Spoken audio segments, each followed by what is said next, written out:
Hi friends welcome to BBN story and research centre Odisha police रे बढ़िला खाद्य भत्ता।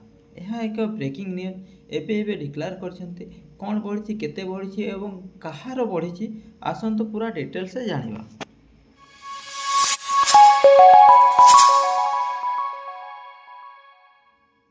तो यह कहार बढ़ी देखंतु जेल वार्डन को खाद्य भत्ता वृद्धि केते 900 टଙ୍କା को बढ़ी। यह जेल वार्डर ओडिशा पुलिस रो जो जेल वार्डर अछन्ते तांकर खाद्य भत्ता बढ़ी।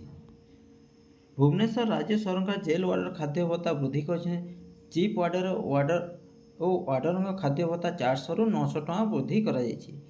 यह केते 900 टଙ୍କା को वृद्धि करा जायछि। संघर बहुत दिन दाबी गुड़े मध्य राज्य सरकार यही दाबी को प्राथमिकता देइछन्ते। एथिपई वार्षिक केते 1,27,32,000 टଙ୍କା खर्च हेबो।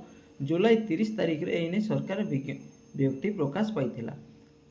4 वर्ष है 5 दफा दाबी रे वार्डर और चीफ वार्डर में राज्य सरकार को घेरुथिले। पुलिस कर्मचारी दरमा सह गार्ड स्टाफ को दरमा समान करने पदोन्नति पर शारीरिक परीक्षा प्रथा बंद करने वर्ष को 13 मासर दरमा पाइबा भली विभिन्न दाबी आंदोलन चलता किंतु सरकार यह जो दाबी करता मान नथिले किंतु तांकर कौन खाद्य भत्ता जोटा अच्छी केते 900 टଙ୍କା वृद्धि करछन्ती।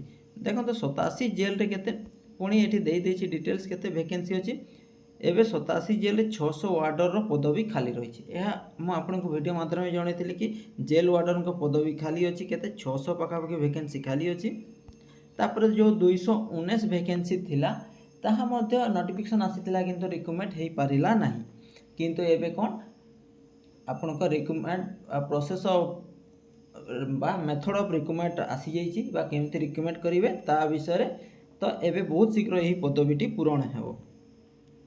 यही इनफॉरमेशन केमिति लागिला निश्चित कमेंट माध्यम में जणेबे एवं भलो लागिथिले चैनल टी को सब्सक्राइब करबा सहित सांग मान सहित शेयर करिवे। Thank you, thanks for watching.